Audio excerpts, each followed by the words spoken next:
ఆలోచించండి మీరు కూడా. ఏం లాభం వచ్చింది కాంగ్రెస్ వచ్చిన తర్వాత? ఇవాళ తెలంగాణకు వచ్చిన లాభం ఏంది, తెలంగాణ ప్రజలకు జరిగిన మరి మేలేంది ఆలోచించవలసిన అవసరం ఉన్నది. రైతు బంధు బంద్ అయింది. నేను ఇక్కడ రైతు సంగ్రామ సదస్సు పెట్టి ఇదే వరంగల్లో మే 6 తారీఖు నాడు పోయిన మాసంలో మనందరం కూడా కలుసుకున్నాం. ఆ రోజు అడిగిన నేను రేవంత్ రెడ్డి గారిని, అయ్యా నువ్వే అంటివి కదా, కేసీఆర్ గారు చెప్పినారు రేవంత్ రెడ్డి గాని కాంగ్రెస్ ప్రభుత్వం వస్తే రైతు బంధుకు రామ్ రామ్ అవుతుందని చెప్పిండు. చెప్తే ఏమన్నాడు రేవంత్ రెడ్డి ఆ రోజు?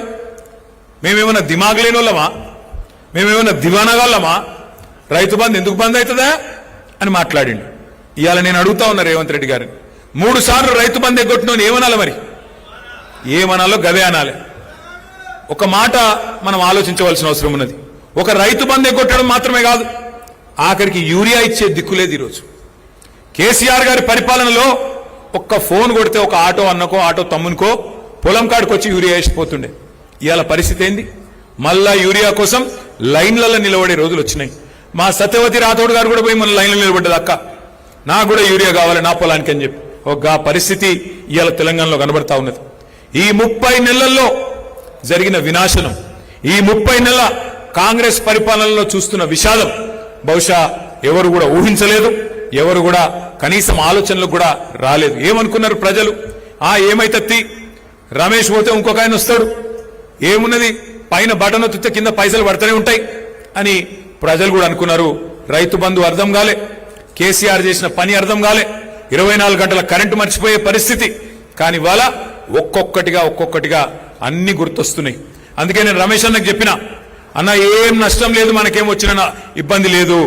ఎందుకంటే అప్పుడప్పుడు గాడిదని చూస్తేనే గుర్రం విలువ కూడా తెలుస్తుంది ప్రజలకు, గాడిదల్ని చూస్తేనే గుర్రం విలువ ఏందో కూడా తెలుస్తుంది, చీకటిని చూస్తేనే వెలుగు విలువ కూడా అర్థమవుతుంది. అప్పుడప్పుడు తెలియాలి, లేకపోతే ఏమవుతుంది? అన్ని ఉత్తగానే వస్తున్నాయి. కేసీఆర్ ఇంట్లోకెళ్ళి ఇస్తుండా, ఇంకొక ఆయన ఇంట్లోకెళ్ళి ఇస్తుండా, ఎవరు ఇంట్లోకెళ్ళి ఇయ్యరు. అందరం ప్రజల సొమ్ముకు ధర్మకర్తలం. ఎవరైనా ఆ ఉన్న 10 పైసలు ఎట్లా వంచాలి, దేనికి పెట్టాలి, పేదవాన్ని ఎట్లా చూసుకోవాలనే చూసుకుంటాం. మనమేమో పేదవాన్ని చూసుకున్నాం, ఆయననేమో పెద్దవాళ్ళని నరుచుకుంటున్నాడు, కమిషన్లు దండుకుంటున్నాడు, ఢిల్లీలో పోయి కప్పాలు కడుతున్నాడు. అందుకే నేను అనేది, కేసీఆర్ గారి పరిపాలనలో తెలంగాణ అంటే సంక్షేమానికి, సకల రంగాల అభివృద్ధికి చిరునామాగా ఉండేది. కానీ ఇవాళ తెలంగాణ సకల సంక్షోభాలకు కేర్ ఆఫ్ అడ్రస్ గా మారింది. మరి ఈరోజు మనం ఒక్క మాట గుర్తు చేసుకోవాలి. ఎంత హీనమైన మాట అంటే, ఎక్కడన్నా ఏ నాయకుడైనా ఏం చెప్తాడు, నీకెవరయ్యా ఆదర్శం పరిపాలనలో అంటే ఒక శ్రీరాముడు అని చెప్తారు, ఒక శ్రీకృష్ణుడు అని చెప్తారు, ఒక దేవుడు గురించి చెప్తారు. కానీ రేవంత్ రెడ్డి గారు ఎట్లున్నారు? ఎవరయ్యా నీకు ఆదర్శం అంటే ఒక నరకాసురుడు, ఒక రావణాసురుడిని మించిన హిట్లర్ ఈయనకు ఆదర్శం అట. హిట్లర్ ఐ డెమాలిస్ట్ లైక్ ఎనీథింగ్, సుశీరాన్ని ఎంత బాగా గులగొట్టినో అని చెప్పి బెంగళూరుకు పోయి గప్పాలు చెప్తున్నాడు రేవంత్ రెడ్డి. అంటే ఆయన వినాశకరమైన ఆలోచన విధానానికి ప్రతీక. హిట్లర్ను ఆదర్శంగా తీసుకునే వాడికి ఏం చెప్తాం మనం, ఏమని అడుగుతాం మనం? అందుకే నేను మిమ్మల్ని అనేది, ఇవాళ దేశం మొత్తం మన వైపే చూస్తా ఉన్నది. తెలంగాణలో ఈ దిగజారిన రాజకీయం, తెలంగాణలో ఈ తీవ్రమైన దాష్టికం ఏదైతే జరుగుతున్నదో రైతాంగం మీద ఏం జరగబోతున్నది అని చెప్పి మొత్తం దేశం మన వైపే చూస్తా ఉన్నది. అబద్ధాలను నమ్మి ప్రజలు ఇచ్చిన తీర్పు, దానికి ఫలితం ఈ మార్పు. అందుకే ఇవాళ దేశం మొత్తం చూస్తున్నది. ఇందిరమ్మ రాజ్యం అంటే ఇంటింటా సంక్షోభం అని అందరికీ అర్థమైంది.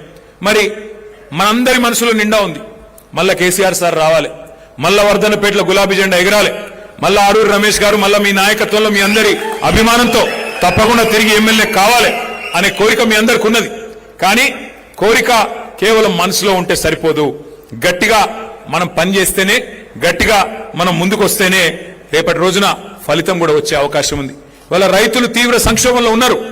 రైతు బంధుకు రామ్ రామ్, రైతు బీమా కూడా కనీసం కడతలేడు. 7,600 మంది రైతులకు రైతు బీమా కూడా వచ్చిన పరిస్థితి లేదు. యూరియా దొరుకుతలేదు, కరెంటు చక్కగా వస్తలేదు. ఆఖరికి ఇక పంటల కొనుగోలు అయితే నాకంటే బాగా మీకు తెలుసు.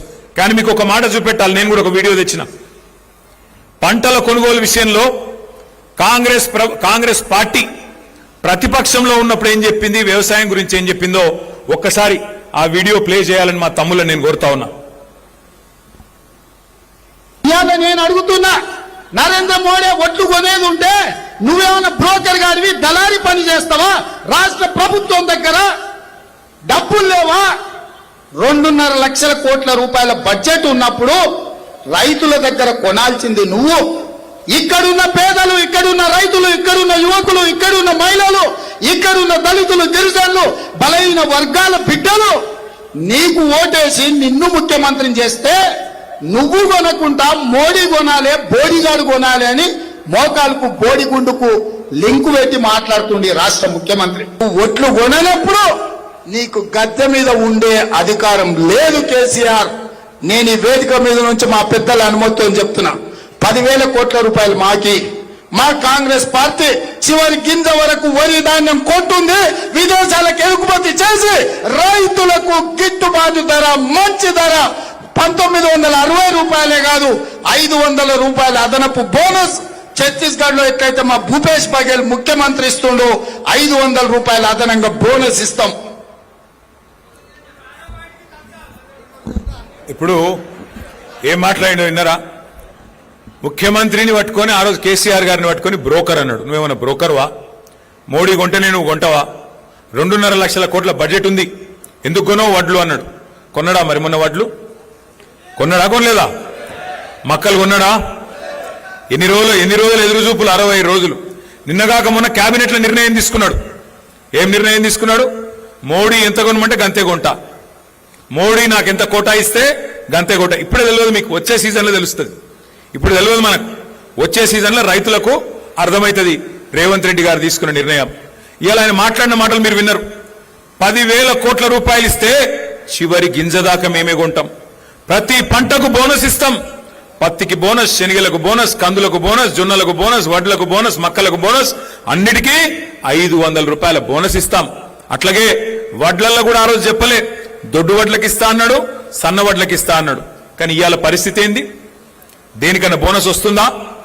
బోనస్ బోగస్ అయిపోయింది. వడ్లు కొనుడు లేదు, మక్కలు కొనుడు లేదు, పంటలు లేదు.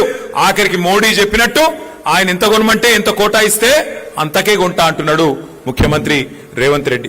మరి ఇవాళ నేను కూడా అనొచ్చు, నువ్వు బ్రోకర్వా అని నేను కూడా మాట్లాడచ్చు. కానీ నేనేమంటున్నా అంటే దయచేసి మీరు ఆలోచించండి. ఇట్లాంటి దుర్మార్గమైన ముఖ్యమంత్రి, రైతులను ఏడిపిస్తున్న ముఖ్యమంత్రి, ఆయనను ఎన్ని రకాలుగా తిట్టినా తప్పు లేదు. కానీ సంస్కారం అప్పుడప్పుడు అడ్డం వస్తుంది. ఎందుకంటే ఆయన కూర్చున్న కుర్చీ వేస్తుంటుంది. కాబట్టి నేను ఆయన ఏం తిట్టను, కానీ ఒకటి మాత్రం అడుగుతా. మరి అలా రేవంత్ రెడ్డి గారు మోడీ ఏదైతే కోటా ఇస్తాడో ఆ కోటా మందమే నేను కొంటా అంటున్నావు. మరి నువ్వేం చేస్తావు? కేసీఆర్ గారు ఉన్నప్పుడు యూరియా చక్కగా ఇచ్చిండు, కేసీఆర్ గారు ఉన్నప్పుడు విత్తనాలు టైంకి ఇచ్చిండు, కేసీఆర్ గారు ఉన్నప్పుడు నాట్లు వేసేటప్పుడే రైతు బంధు పడ్డది. కానీ నువ్వు వచ్చిన తర్వాత ఇలా రైతు బంధు టైంకు యూరియా దొరకదు, విత్తనాల సరఫరా పోలీస్ స్టేషన్లల్లా, మరి ఆఖరికి పంటల కొనుగోలు మోడీ ఎంత చెప్తే అంతకే చేస్తా అంటున్నావు. మరి నువ్వెందుకున్నావు? నీ దగ్గర మరి ఇంత పెద్ద బడ్జెట్ ఎందుకు? నువ్వెందుకు? నీకు ఆ పదవి ఎందుకు అని నేను అడుగుతా ఉన్నా. ఈ సందర్భంగా ఒక మాట మాత్రం పక్కా, కేంద్రం మీద ఇన్ని రోజులు డైలాగులు కొట్టిండు, చివరి గింజ దాకా కొనకపోతే యుద్ధం చేస్తా, పొడి చేస్తా అన్నాడు మొన్న ముఖ్యమంత్రిగా. ఇంతకుముందు చెప్పిన మాటలేమో ప్రతిపక్షంలో ఉన్నప్పుడు 2021-22 చెప్పిండు. ఈ మధ్యన 4 డైలాగులు కొట్టిండు, అవి కూడా మీకు చూపెడతా. ముఖ్యమంత్రిగా కొట్టిన డైలాగులు పెట్టాలమ్మా. ఇది ముఖ్యమంత్రిగా మాట్లాడిన. ఈనాడు కిషన్ రెడ్డి గారికి విజ్ఞప్తి చేస్తున్నా, తక్షణమే తెలంగాణ రాష్ట్ర ప్రభుత్వం సేకరించిన ఓట్లు, తడిసిన ధాన్యంతో సహా కేంద్ర ప్రభుత్వంతో కొనిపించాలి. మా మొక్కలు, మా జొన్నలు, మా పొద్దుతిరుగుడు ఇత్తనాలు కేంద్ర ప్రభుత్వం కొనుగోలు చేయాల్సిందే. ఆ బాధ్యత కిషన్ రెడ్డి గారు తీసుకోవాల్సిందే. తడిసినవైనా మిగతావైనా మొక్కలైనా ఈ ఇత్తనాలు కొనాలన్నా లేకపోతే ఈ ధాన్యం కొనాలన్నా కేంద్ర ప్రభుత్వం ముందుకు రావాలి.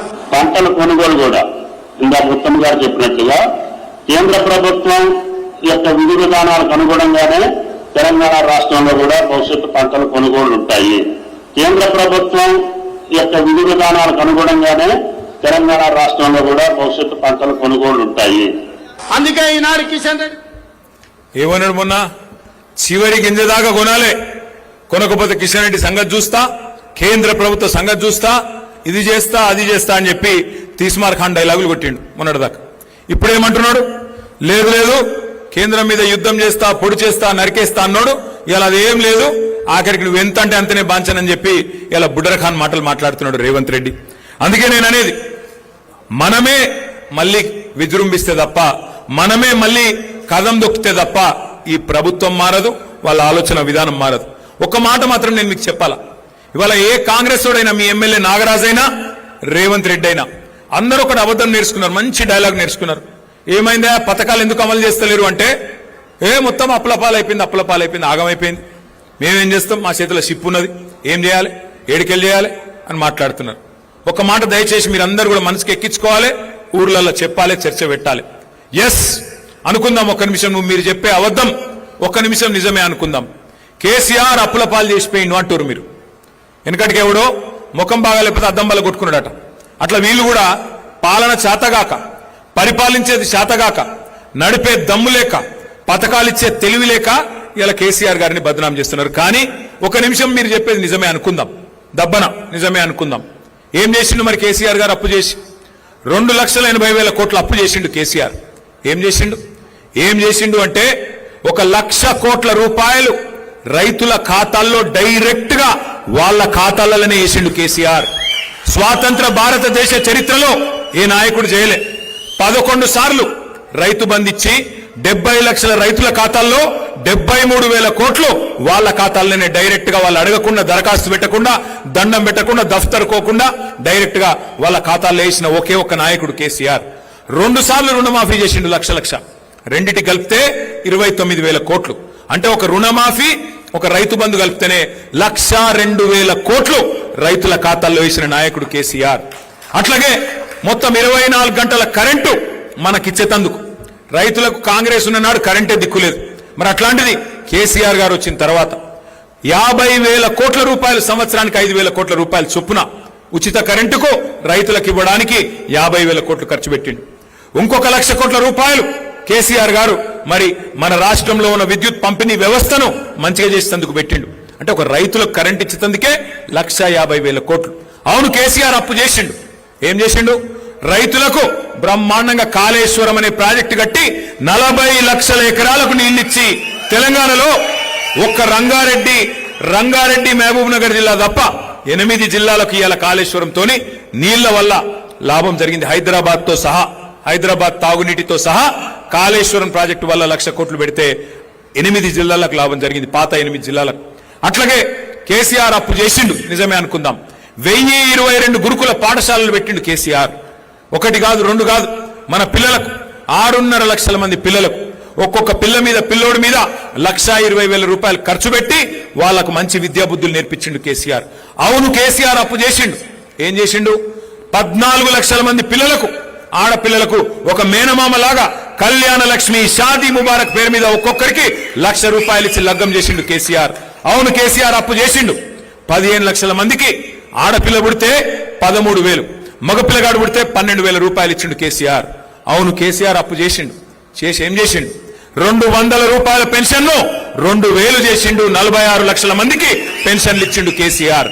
కేసీఆర్ అప్పు చేస్తే ఇంకా చెప్పమంటే ఇంకో గంట చెప్తా. జిల్లాలు కట్టించిండు, కలెక్టరేట్లు కట్టించిండు, కొత్త కమిషనరేట్లు కట్టించిండు, బ్రహ్మాండంగా కొత్త పంచాయతీలు చేసిండు, తాండాలను పంచాయతీలు చేసిండు, కొత్త రెవెన్యూ డివిజన్లు, కొత్త మున్సిపాలిటీలు, కొత్త మండలాలు కేసీఆర్ గిన్ని చేసిండు 10 ఏళ్లలో. నేను రేవంత్ రెడ్డిని అడుగుతున్నా, రైతు వేదికలు కట్టిండు కేసీఆర్. నువ్వేం చేసినావు? 2.5 ఏళ్లలో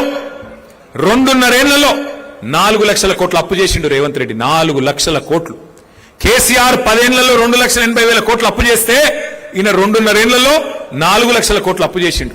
మనం 10 ఏళ్లలో చేసిన దానికంటే 1.5 రెట్లు ఎక్కువ చేసిండు. మరి ఏమైంది 4 లక్షల కోట్ల అప్పు? ఎవరి జేబులకు పోయింది? రైతు బంధు పెంచినవా? పెన్షన్ పెంచినవా? ఆడపిల్లలకు 2,500 ఇస్తాను ఇచ్చినవా? ఏం పని చేసినావు? మరి నిరుద్యోగులకు నిరుద్యోగ భృతి 4,000 ఇస్తాను ఇచ్చినవా? ఎవరికిచ్చినావు? స్కూటీలు ఇస్తాను ఇచ్చినవా? కొత్త చెరువు కట్టినవా? కొత్తగా ఒక్క పని చేసినవా? ఎక్కడ పోయినాయి 4 లక్షల కోట్ల అప్పు? మరి ఇక యాడికి పోతున్నాయో గాడికే పోతున్నాయి. అందుకే నేను అనేది, ఇవాళ ధాన్యం కొనవు, యూరియా ఇయ్యవు, రైతు బంధు ఇయ్యవు, ఉద్యోగాలు ఇయ్యవు, పెన్షన్లు పెంచవు, 6 గ్యారంటీలు అమలు చేయవు, 13 డిక్లరేషన్లు పక్కకు పెట్టినావు. కేసీఆర్ దళిత బంధు అంటే దళిత బంధు కాదు, అంబేద్కర్ అభయహస్తం ఇస్తా. కేసీఆర్ 10 లక్షలు ఇస్తే నేను 12 లక్షలు ఇస్తా అంటివి. ఒక్క మనిషికి 12 పైసలు ఇచ్చినవా ఈ రాష్ట్రంలో? దళిత బంధును బొందబెట్టినావు, అంబేద్కర్ అభయహస్తం అన్నావు, ఇచ్చినవా? బీసీలకు సంవత్సరానికి 20,000 కోట్లు ఇస్తా అన్నావు, బీసీ సబ్ ప్లాన్ పెడతా అన్నావు, 5 ఏళ్లలో 1,00,000 కోట్లు ఇస్తా అన్నావు. బీసీలకు ఇచ్చినవా? ఎవరికి ఇచ్చినవు? మైనారిటీ సబ్ ప్లాన్ అంటివి, ఇంకేదో చేస్తా అంటివి, ఏం చేసినావు? ఈ మాట అడిగితే రేవంత్ రెడ్డి గారికి తెలిసిన విద్య ఒకటే, కేసులు పెట్టాలి, ఇబ్బంది పెట్టాలి, కేసీఆర్ ను బదనాం చేయాలి, ఏదో ఒకటి చేసి మొత్తానికైతే ఆగమాగం చేయాలి. కానీ నేననేది ఒకటే, వర్ధన్నపేట అయినా తెలంగాణలోని ఏ పేట అయినా ఇవాళ ప్రజలు ఒకటే టైం కోసం ఎదురు చూస్తా ఉన్నారు. ఎప్పుడు కుర్చీ మడత పెట్టి రేవంత్ రెడ్డిని, కాంగ్రెస్ పార్టీని ఎప్పుడు తరిమి తరిమి తరిమి తరిమి కొట్టాలని చెప్పి ఎదురు చూస్తా ఉన్నారు. ఆ ఎదురు చూపులు ఫలించే రోజు ఎంత దూరం లేదు, తొందరలోనే వస్తుంది. ఎక్కువ రోజులు ఏం లేదు, సగం టైం అయిపోయింది. ఇంకా ఒక 18 నెలలు మనం కష్టపడితే 16-18 నెలలు, ఆఖరి సంవత్సరం ఎట్లాగో ఎలక్షనే, 2028 మొత్తం ఎలక్షనే, ఆ సంవత్సరం ఏమి ఉండదు. ఇక ఆ తర్వాత కాంగ్రెస్ వాళ్ళు అధికారంలోకి వెళ్ళి దిగిపోయిన తర్వాత, రేవంత్ రెడ్డి గారు పదవిలోకి వెళ్ళి దిగిపోయిన తర్వాత, నేను ఇవాళ చెప్తున్నా, రాసి పెట్టుకోండి, రేవంత్ రెడ్డి మాజీ ముఖ్యమంత్రి అయిన తర్వాత ఆయన పక్కకెళ్ళి పోతుంటే కూసున్న కుక్క కూడా లేవదు. ఆ పరిస్థితి వస్తుంది. ఇవాళ ఏదో అధికారం ఉంది కాబట్టి నడుస్తున్నది డ్రామా, గాని రేపటి రోజున కూసున్న కుక్క కూడా నేను చూసి లేవది. గా పరిస్థితి తెచ్చుకుంటా ఉన్నావు నువ్వు. నేనేదో కోపంతోనో బాధతోనో చెప్తలేను, ఏదో అసూయతోనో చెప్తలేను, ఉన్న వాస్తవాన్ని చెప్తా ఉన్నా. ఇంకొక మాట కూడా నేను చెప్తున్నా, యాద పెట్టుకోండి, ఇది మనకు ఒక రకంగా అధికారం పోయి మంచే జరిగింది. ఎందుకంటే కుండ వలిగితే వలిగింది కానీ కుక్క బుద్ధి తెలిసిందన్నట్టు అయింది. ఇవాళ ఎవడు మనోడు, ఎవడు మనోడు, ఎవడు నిజమైన కార్యకర్త, నిజమైన తెలంగాణ బిడ్డ, ఎవడు నిజమైన కేసీఆర్ బిడ్డ ఇవాళ తెలిసింది. అందుకే నేను మీకు మాటిస్తా ఉన్నా, పోయిన 10 ఏళ్లు కొన్ని తప్పులు జరిగినాయి, నేను ఒప్పుకుంటా. కార్యకర్తలు, ఉద్యమకారుల విషయంలో మనం ప్రభుత్వంలో పడి నీళ్లు ఇయ్యాలి, కరెంట్ ఇయ్యాలి, మనం తెలంగాణను పట్టాలెక్కియాలి, నెంబర్ 1 చేయాలి, అదే ఆగంలో ఉడికినాం. సొంత ఇల్లు కట్టుకుంటే ఎట్లయితే ఒక తదేక దీక్షతో పనిచేస్తామో అట్లా పనిచేసినాం. ఎందుకంటే కష్టపడి తెచ్చిన రాష్ట్రం, మన నాయకుడు ప్రాణాలు మరి పనంగా పెట్టి తెచ్చిన రాష్ట్రం. ఈ రాష్ట్రాన్ని నవ్వేటోన్ ముంగట జారిపట్టేట్టు చేయొద్దు అని చెప్పి 10 ఏళ్లు తపస్సు లెక్క అభివృద్ధి యజ్ఞం చేసినాం. కానీ నేను మీకు మాటిస్తున్నా, వచ్చే 5 ఏళ్లు అట్లుండదు. వచ్చే 5 ఏళ్లు కార్యకర్తల అభివృద్ధి లక్ష్యంగా, కార్యకర్తలను మంచిగా చూసుకోవడమే లక్ష్యంగా పనిచేస్తాం. ఇదేదో మీ సప్పట్ల కోసం ఇంకో దానికోసం నేను చెప్తలేను. నేను ఎందుకు చెప్తున్నా అంటే 25 ఏళ్లు నిండింది పార్టీ, ఇంకొక 25 ఏళ్లు, ఇంకో 50 ఏళ్లు పార్టీ ఉండాలంటే మూల స్తంభాలు మీరు, నిలబెట్టేది మీరు. నేనైనా రమేష్ అన్నైనా మేము ఇక్కడ నిలబడి ఉపన్యాసం ఇవ్వగలుగుతామో, 100 మందిని కలవగలుగుతాం. కానీ గ్రామ గ్రామాన కేసీఆర్ గారి పేరు చెప్పి కేసీఆర్ గారిని గట్టిగా కాపాడుతున్నది, మాకు కొండంత విశ్వాసాన్ని ఇస్తున్నది మీరు. కాబట్టి వచ్చే 5 ఏళ్లు నేను మళ్ళా చెప్తా ఉన్నా, వచ్చే 5 ఏళ్లు ఏది మర్చిపోం. మనని ఇబ్బంది పెట్టినోని మర్చిపోం, మన మీద కేసులు పెట్టినోని మర్చిపోం, అట్లాగే మనతో నిలబడ్డోళ్ళని కూడా మర్చిపోము. తప్పకుండా నేను చెప్తున్నాను, కేసీఆర్ సార్ అంత మంచోన్నైతే కాదు. వచ్చే 5 ఏళ్లు చిట్టినాయుడికి, ఆయన బృందానికి సినిమా చూపెట్టే బాధ్యత నాది. పక్కా ఇడిసిపెట్ట. రిటైర్ అయినా, పారిపోయినా, సప్త సముద్రాల అవతల దాక్కున్నా, ఎవడెవడైతే మా కార్యకర్తలను సతాయించిండో ఒక్కొక్కరిని లెంకులాడి దేవులాడి తెచ్చి మీ ముంగట నిలబెట్టే బాధ్యత నాది. వదిలిపెట్టే సమస్య లేదు. ఇది నేనేదో ఊరికే చెప్పట్లేదు, గుర్తు పెట్టుకోండి. కానీ మళ్ళీ రమేష్ అన్న వాళ్ళని తీసుకొని రావద్దు, అన్న ఇవి మంచోడేనే అని మళ్ళీ తీసుకురావద్దు. ఎవడు లాగానో, ఎవడు దొంగనో, ఎవరి రంగేందో, రుచేందో, ఎత్తేందో, పొడివేందో అందరికి అర్థమైంది. అందుకే గట్టిగా ఉండాలి. ఇయ్యాల ఎవరైతున్నారో నికార్సుగా వాళ్ళే నాయకులు, మీరే ఎంపీటీసీలు కావాలి, మీరే జెడ్పీటీసీలు కావాలి, మీరే కార్పొరేటర్లు కావాలి, మీరే కథానాయకులు కావాలి, మీరే రేపు రాష్ట్రాన్ని నడపాలి, మీ జిల్లాని నడపాలి అని నేను కోరుతా ఉన్నా.